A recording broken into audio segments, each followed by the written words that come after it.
کی نشانیوں کی تعظیم کرتا ہے, دلوں کے تقوی کی بنیاد پہ کرتا ہے. میں کہتا ہوں یہ سورۃ الحج میں یہ آیت آئی ہے, اور کس کے حوالے سے آئی ہے؟ یہ قربانی کے جانوروں کے حوالے سے آئی ہے. دیکھیے شان نزول تو خاص ہوتا ہے, لیکن حکم عام ہوتا ہے اس وقت تک کہ جب تک تخصیص نہ کی جائے.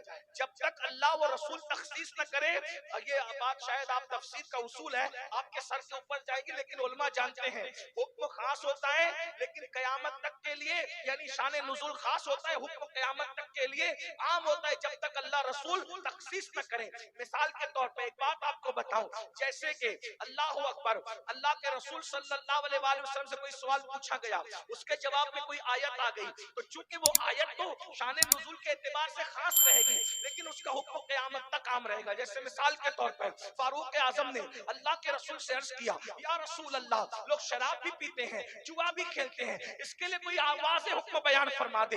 آیت آ گئی فاروق اعظم کی عرضی پر, یا ایھا الذین آمنوا انما الخمر والمیسر والانصاب والازلام رجس من عمل الشیطان فاجتنبوا لعلکم تفلحون. اللہ پاک ارشاد فرماتا ہے ایمان والو شراب سے بچو, جوئے سے بچو, بت پرستی سے بچو, پاسے سے بچو, یہ شیطانی کام ہے, جو اس سے بچے گا کامیاب ہوگا.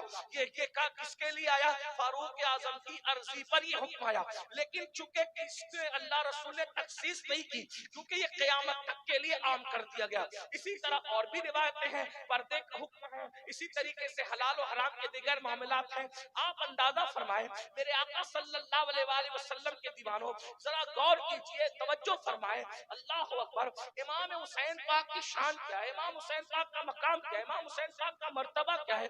اللہ اکبر, حسین پاک کی عظمت کا اندازہ کوئی لگائے تو صحیح نہ میرے بھائیوں.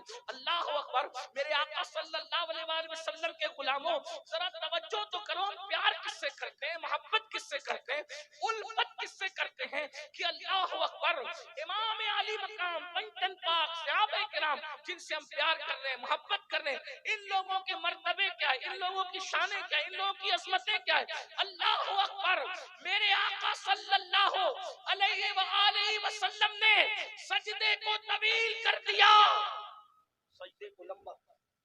کس کے لیے, کس کے لیے سجدے کو؟ امام حسین نے, امام حسین نے بتایا, کوئی مجھے وہاں پہچانے نہ پہچانے, مسجد نبوی میں لوگ میری شان دیکھ لیں, میری عظمت دیکھ لیں, لوگ میری بزرگی دیکھ لیں کہ میں کون ہوں, کس کے کندھے کا سوار ہوں, کس کے کندھے کا سوار ہوں. اندازہ فرمائے میں کس کا لعاب چوستا ہوں, میں کس کے سینے پہ چڑھتا ہوں, میں کس کا محبوب ہوں, میں کس کا مطلوب ہوں, میں کس کا منظور نظر ہوں. اللہ اکبر, اسی لیے میں کہتا ہوں کہ امام حسین صرف امام حسین, امام حسین صرف امام حسین ہے.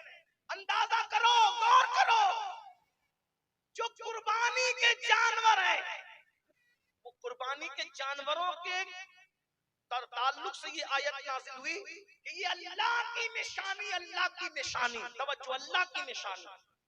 اب یہ اللہ کی نشانی ہے, ان پہ کوئی چڑھ نہیں سکتا. ان کا دودھ دو کر کے اگر نیت کر لی ہے کہ مجھے یہ جانور کی قربانی کرنا ہے, علماء سے پوچھو اس کا دودھ دو کر کوئی غنی پی نہیں سکتا, اس سے فائدہ نہیں اٹھا سکتا, اس پہ اپنے بچوں کو نہیں بٹھا سکتا, سواری کے لیے خود سواری نہیں کر سکتا. غور کیجئے, توجہ کیجئے, کیونکہ وہ قربانی کا جانور ہے. بھائیو, جو اللہ کی راہ میں قربان ہونے کے لیے جانور کی حیثیت سے منتخب ہو جائے, اس کی تعظیم دلوں کے تقوی کی وجہ سے ہے, اور جو عالم ارواح سے رسول اللہ کا فدیہ بن کر کے پیدا ہو, اس کی تعظیم اور احترام میں تقوی کے عروج کا عالم کیا ہو.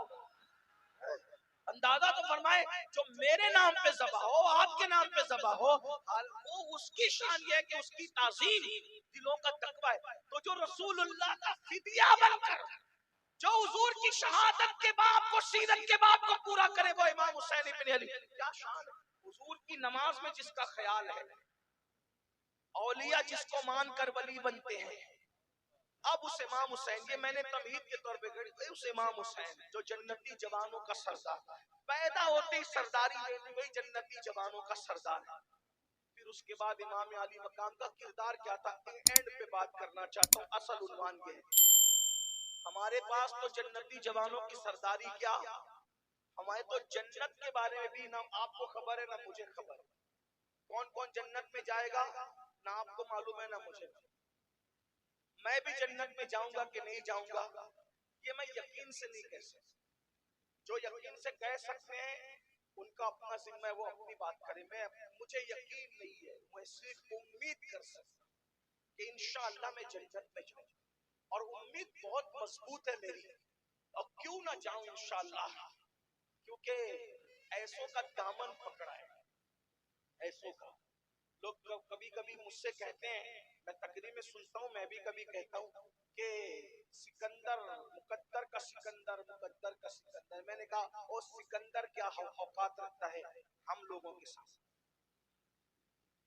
سکندر کیا حیثیت رکھتا ہے؟ سکندر اور اپنا کیا تقابل ہے؟ وہ کیسے؟ میں نے کہا اتنی محنت کی اس نے, آدھی سے زیادہ دنیا فتح کی. کیا فتح کیا اس نے؟ مل کے بولے کیا فتح کیا؟ آدھی سے زیادہ. اور جب دنیا سے گیا تو خالی ہاتھ گیا, جنازے میں ہاتھ خالی تھے. میں نے کہا اس کے مقدر میں آدھی سے زیادہ دنیا ہے, اور میرے مقدر میں نبی اور آل نبی اور اصحاب نبی کا دامن ہے. توجہ کر, فرق کتنا ہے؟ اس کے ہاتھ میں آدھی سے زیادہ دنیا, میرے ہاتھ میں آمینہ کے لال کا دامن, اور پھر وہ خالی ہاتھ گیا. انشاءاللہ میں خالی ہاتھ جنازے میں نہیں جاؤں گا. ایک ہاتھ میں آل نبی کا دامن ہوگا, ایک ہاتھ میں اصحاب نبی کا دامن ہوگا. ہم خالی ہاتھ نہیں جائیں گے. اور جو یہ دونوں دامن لے کے جائے گا پھر اس کی قبر کیا ہوگی؟ تو میرا ایمان کہتا ہے جنا بنے گی محبان چار یار کی قبر, جو اپنے سینوں میں یہ چار باغ لے کے. سکندر ہمارے مقدر پہ ناز کرے, اس کو آدھی سے زیادہ دنیا ملی ہے, اور ہمیں تو آمینہ کے لال کا دامن ملا ہے.